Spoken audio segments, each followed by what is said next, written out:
What is up, everyone? It's me again, Gamerlush, with my first shot with Risk of Rain.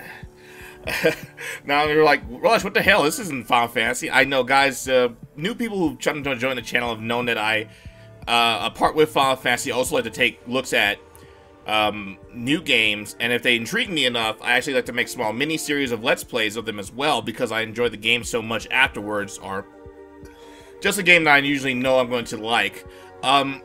This one, so much isn't really a first impression of it, is actually more of a multiple 10th impression, because I've been kind of hooked on this, guys. It's very simplistic. It's a roguelike game set in the science fiction universe, where you're pretty much set on a planet and you just basically have to go through the levels and upgrade and level up your character and see how far you get. And if you die, you basically have to start all over again. Good old-fashioned roguelike experience. Now, I've been playing through this, and as you play through it and meet certain parameters, you unlock new characters you can play as. Let me see if I can actually increase the size, because let me see. This is kind of a zoom. There we go. Ooh, do I want to? Oop. Is that gonna work? Yeah, here we go. All right, so you're gonna see that you have to unlock these guys. You actually kind of have to look up on Wikipedia to find out, or kind of the wiki, to find out how to unlock these guys. I just kind of just going through the levels. Guys, before I continue to go on, you guys know what time it is. Raise your glasses. Join me for a shot. Cheers, man. I forgot. Yeah, I can't believe I did that. All right. Today, so you have your standard commando. Everyone starts off with him. He's your very first character. I believe if you beat the first or second level, you get the enforcer. I have the bandit, the huntress, and I unlock the engineer by fixing 40 drones. But yeah, here we go. This is pretty much select screen, and you can select your difficulty level. I usually just go with rainstorm. It's just the normal one. There's drizzle, and then there's monsoon, and then you can unlock artifacts. Always spawn as elite, and you can basically use these to change the way your game is played. I'm going to turn that off for now because I'm not that good at that so far. And it basically gives you a rundown here on the left what each character does. I've been pretty partial to the engineer here, so we'll go ahead and pick him. So let's go ahead and jump in the gameplay.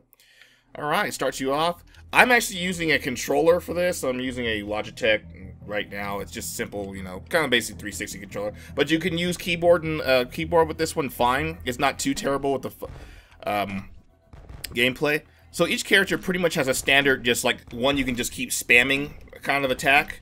This is pretty much their normal attack. The rest of these are pretty much going to be special abilities. So he can set landmines. He's a really good about setting traps, and then he has this really cool like homing missile thing.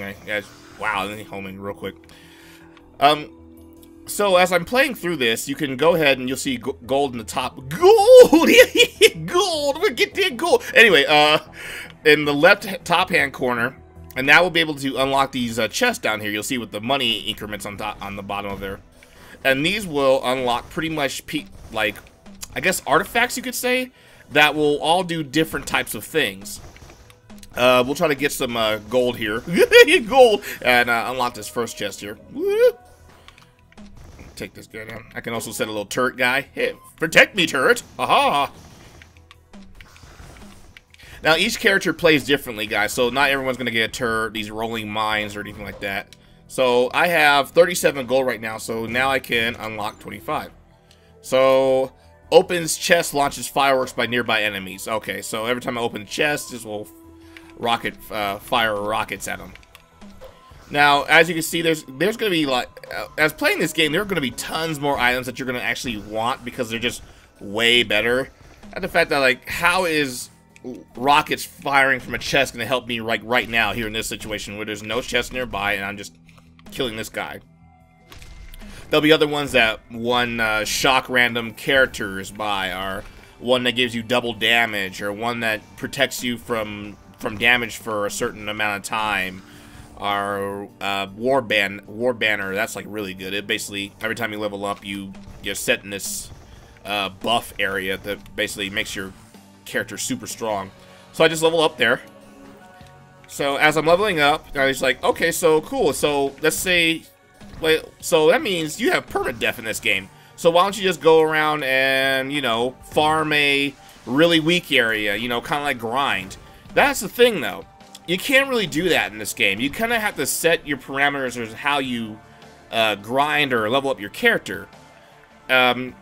You'll see, okay, this is pretty much the goal of every level. You have to get to this teleporter. Once you activate it, it will summon the boss forth. I don't want to do that right now because I will get my butt kicked. And yeah, because I don't have enough items. So I kind of want to look around and level up. This also like do passive buffs like increase your normal attacks and stuff like that. So going back to what I was saying, you'll notice in the right top hand corner that it says very easy difficulty right now. It has a timer. As this timer is going up, the difficulty of the game will become much stronger and more difficult. And it'll, what do you mean by difficult? So it will start spawning, oh, okay, cool. So, ooh, what's this? Move faster out of combat. Okay, so basically you'll start, so you'll notice this flame guy right here shooting fire at me. You'll notice the big green flame guy on the top who's much tougher. So the game will start spawning the green flame guys instead of like these small little yellow flame guys instead. Rockets away. Ow. I'm getting beat up here. Let's set some landmines. Yes, walk into my trap. Walk into my parlor, said the spider to the fly. Alright, and so pretty much, as you stay in, you'll run out of chests to open up. So you'll basically run out of things that you can grab and make you bitter fruit. Increases maximum health by 8%. Oh, wow. So basically meaning your character can't get really strong. Yes, you can get higher levels, but the really thing to give you that really good advantage against the monsters in the level is getting items. And so there's only so many set items in a stage. And of course, levels are randomly generated, so you know each level's each play experience is gonna kind of be different. The maps are kind of the same-ish, but like chests and stuff like that are kind of put in different places in the map. So let's see here. What's this? Elite mods have a chance to drop items. Okay, cool. So, all right. So we're gonna keep on going. Fire, fire. I don't have to worry about that because the golden experience pretty much flies towards you, so you can keep on going. Now, now you're playing. So, what's the point? It's kind of like a score attack, really, like old classic RPG not RPG, arcade style, like score attacks. You want to keep seeing how far you can go because there's such a randomness set in this game. It's like you never know, like what's next, like what they're gonna throw at you. Ooh, what's this? Heaven Cracker. Every 4 basic attack pierces through enemies. Oh wow. Alright, so I never got that before. Actually, as long as I've been playing, I never got that item. That's a new item for me. There's so many items to unlock in this game that every playthrough that I've went through has something new in it. And it's like a new experience. Yes, it's the same looking aesthetic and levels and stuff like that. And I've just been excited just to unlock like new characters that I've never seen before. Like, and it's just those like kind of like getting those high scores, or like once you hit it, you'll get this new cool achievement. And plus, it's not just a hey, you did this reward. It's actually a physical item you can actually play along with. Die, you little bastards! I'm not gonna get this in time. Oh no! Oh no! Yeah, got it. Alright, gain shield as your shield recharges out of combat. Sweet. So basically that shrine popped out little imps, and if I kill those imps in time, it drops an item for me. And just drop some landmines. And as you're seeing, the game is getting a little bit more hectic, and it's actually throwing more monsters at me. Now, you're seeing these monsters right now. You can imagine what it is once the meter hits hard and stuff like that. Now, you're probably wondering, so Lush, do you get anything other skills besides the 4 you start off with? Unfortunately, no. But you can get items that you can use periodically that have like a longer cooldown, and the items are pretty sufficient. Like one's like a huge giant nuke that shoots out squids that kill everything in front of you, or one opens all the chests in the screen, or One does a map reveal or something like that. Oh, oh. Okay, let's go ahead and drop some landmines. Ah! Oh, yeah.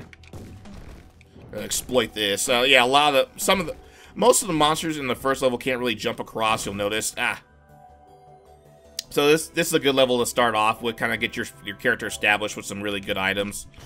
But yeah, unfortunately, that's the problem with this. There's kind of too much of a random element in the game for my taste, but not so terrible that I just totally do not want to play the game. Because obviously some items are better than other items, like this heart thing that I got recently. Yes, you can use a mouse. Gain a shield. Your shield recharges when out of combat. Of course I want that. Why wouldn't I want that? Let's see here. This rocket one. I really could care less if I had this rocket one. It's like, why do I care if I shoot rockets when I open a chest? That's like, granted, some opening chests won't all the time happen, and they're maybe not, there aren't monsters around at that point. So it's like, maybe. So yeah, it'd be like, maybe I can get a really good run where I get some really good items, like one that regenerates my health, and then I get a shield on top of that, and then I get double plus damage and double crits and stuff like that, and I just make a really good run. Or then one time I might get like, oh, this one turns enemies into cheese every 30 seconds, or this item shoots fireworks out of the chest, and this item freezes enemies once every minute or so. And I'm sitting here stuck like, wow, these weapons are so situational that it doesn't really matter. You know, it can be frustrating sometimes, but then not to the point to where it's like it's unplayable. Actually, like I'm saying, I've been loving the shit out of this guy just recently. So, yeah. Yeah. That's pretty much one of the complaints I have. The other one is, we are kind of sitting in this, like, if you guys are playing a lot of PC games recently, we are kind of like going through this whole 8-bit renaissance, kind of. Not like, I wouldn't call it a renaissance, it's kind of like this movement, I guess. One second, guys. Throat's getting a little parched. Guys, raise your glasses. Cheers.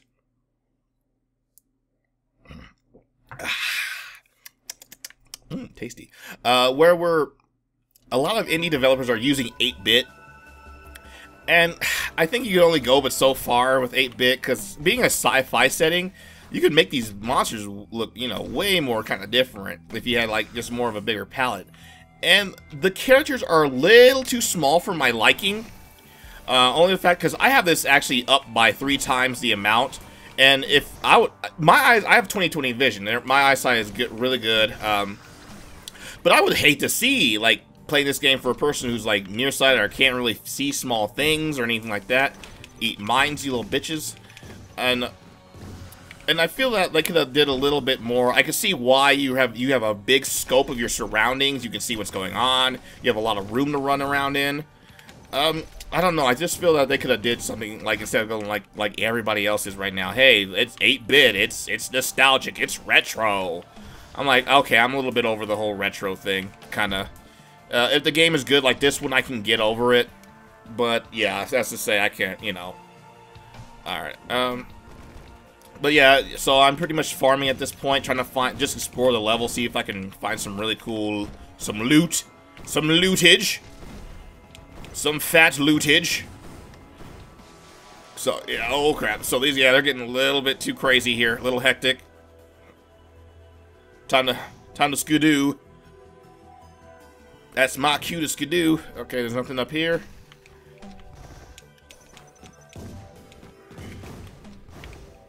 Yeah, so as you can see, medium, they're throwing more enemies at me. I'm actually getting a little more hurt here. I need to be a little bit more careful. Ow. Alright, before I die...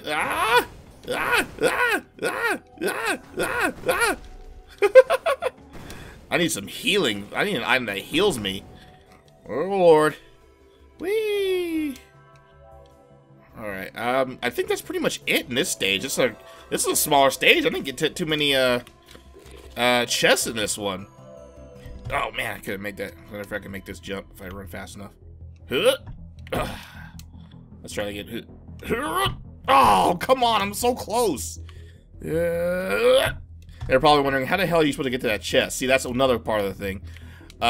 There's an item that gives you actually double jump too, and so I could have just jumped. Oh, here we go. Yeah, sweet.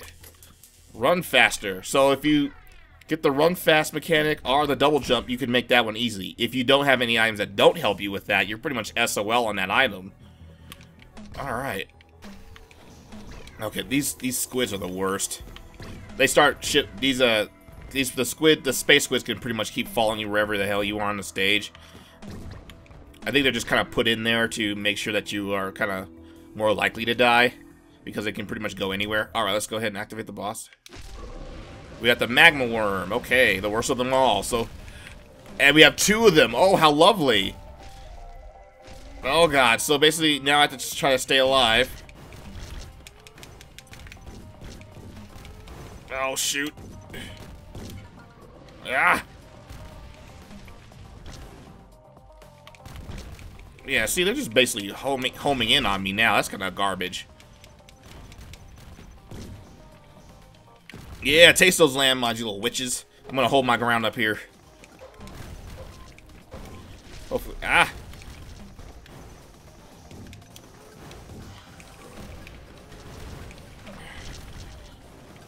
Okay, hopefully my turrets are gonna keep them busy. Oh god, so much pandemonium. Ah. Ah. Mines are fucking them up. Ah! Ah! Quit playing! Ah! And here comes some more squiddly diddlies, like I didn't have enough problems with the magma worms. Yeah, I'm almost dead. I'm dead. Ah! You died. Maybe next time. So they basically give you a rundown of how long. So this was 13-minute long run. Cool. I got 14 kills. And at this point, I kind of like look at my stats. And I'm like, I think I can top that. You know, it's like, it's kind of like gives me that whole arcade nostalgia thing to where I'm like, I'm just playing to get the high score. But the where here is kind of like, yes, you are getting a high score, but you're also getting like benefits, new characters, new items. You're getting higher and looking at new stages and checking out all these new monsters that you're. So let's go back to the menu. And one of the big kickers, I'm gonna go ahead and just shut up for the first time of this round, is the music is really good. It's like I know I was ragging on the whole 8-bit style, but the let's see here, the chiptune one on this one is really good, I gotta say.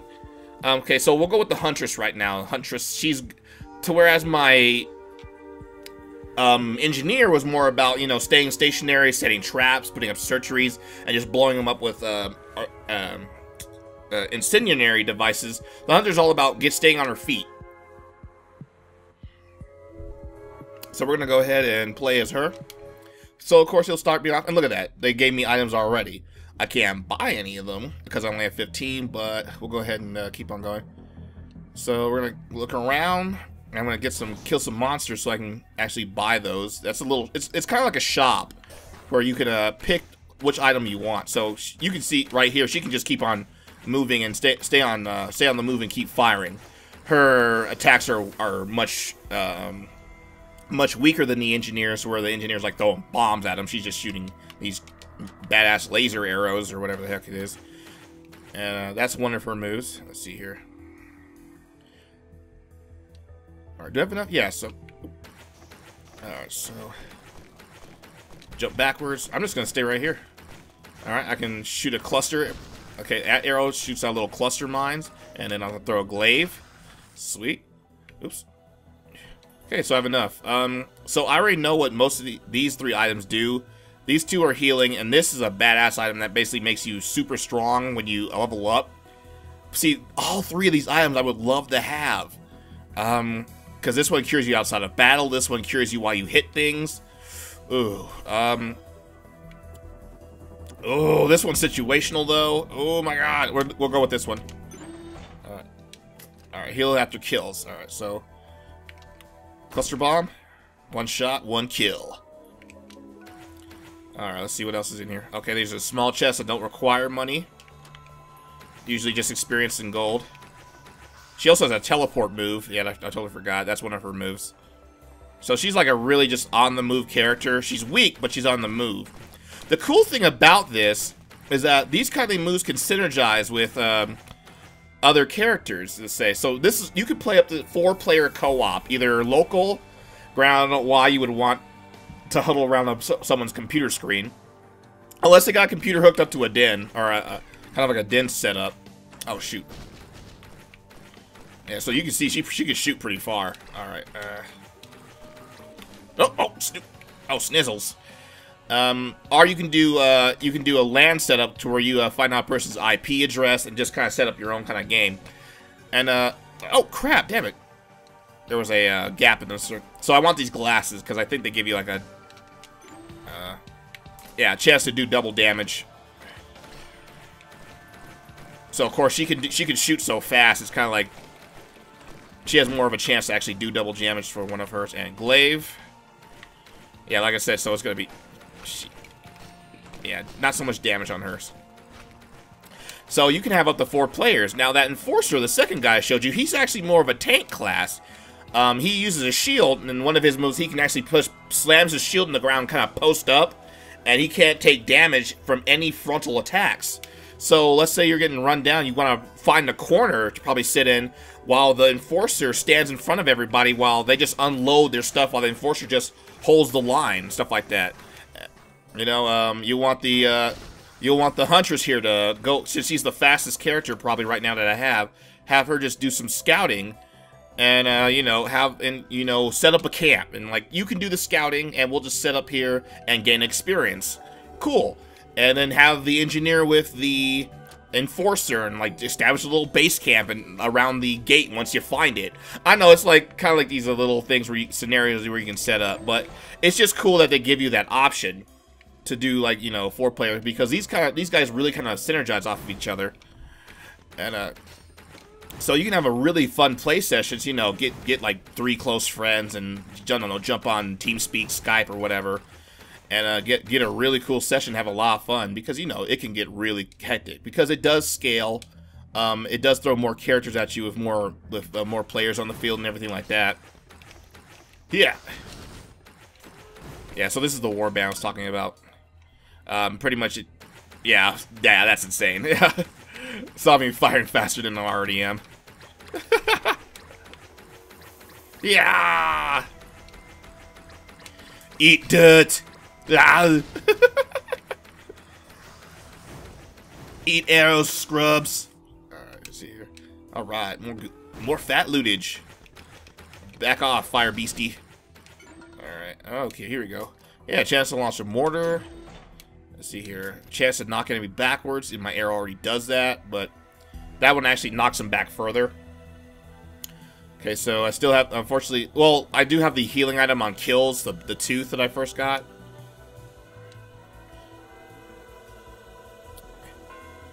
Uh-oh. Alright, so it just hit the easy mark. Boo, boo, boo, boo, boo. Alright.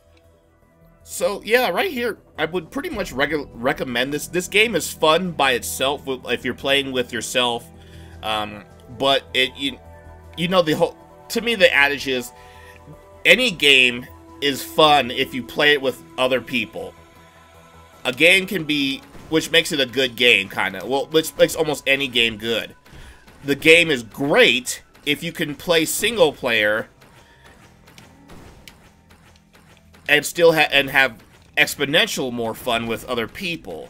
Now, I don't think that really kind of applies to MMOs in my certain taste, because MMOs are kind of geared around playing with other people. Alright, so we're going to give this another go. I'm going to shut up, let the music play, and I'm going to concentrate on trying to kill this boss.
Alright, this is here.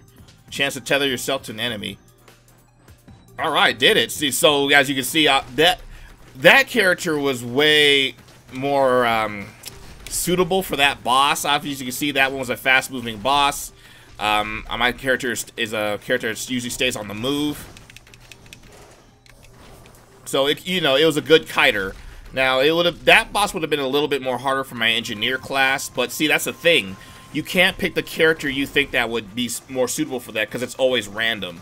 So it's kind of like, well, just play with the character you like playing with. So now, after I kill the boss, I basically have to clear the whole map out. Alright, cool. Actually, I really love the Huntress.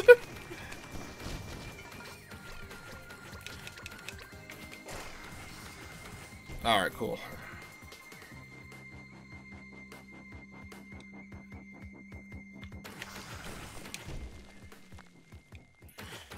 Yeah, I also kind of wanted to shut up there to let you listen to the music. I really like the music in this game.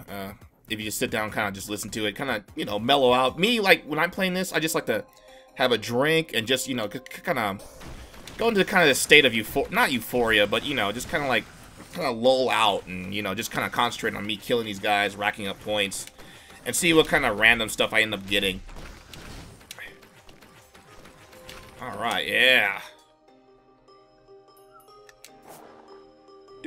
I just recently unlocked her. She, I used to, one of my mains was actually the Enforcer because he was almost unkillable once he got into his shield stance.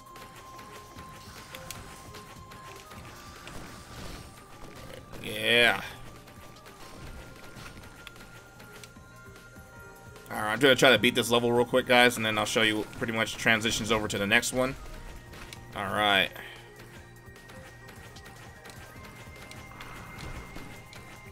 See if okay, one more, guys, and all right, so we're done. So then now we just gotta head back to the teleporter. Oh shoot! So I can imagine the Huntress pretty much being really crazy fast if she had that red whip that I had on the first occasion, and the goat hoof that increased her which basically increased her movement. That plus it had this blink ability. Well, basically, she would be, like, pretty much running all over the place. Oh, what does this do? Alright.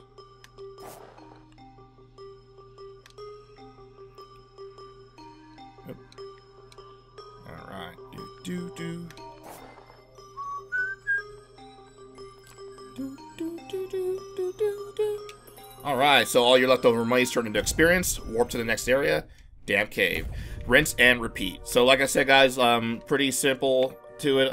You get to go to different areas. You get to see different shrines. This one basically zaps your life and gives you items. What is this? Reduces cooldown of used items. Ooh. Alright, so yeah, that's it. Pretty much it, guys. Thank you for joining me so much. I hope, guys, I think this game is really cheap right now on Steam. I think it's only $5. I think $5, same price as an extra value meal. With a really good game, you could have tons of hours of gameplay. Randomness, awesome characters, awesome gameplay. 8-bit, they could at least jumped it up to 16-bit. Awesome chip tunes. Kind of the whole bad luck, casino slot thing. But guys, thank you so much for joining me. I hope you enjoyed your time with me here. If you did, please like, subscribe, put a comment below. And as always, cheers and game on. I almost forgot what I was about to say there. Now, excuse me, I'm gonna go veg out and kill some more baddies, see what kind of loot I can get.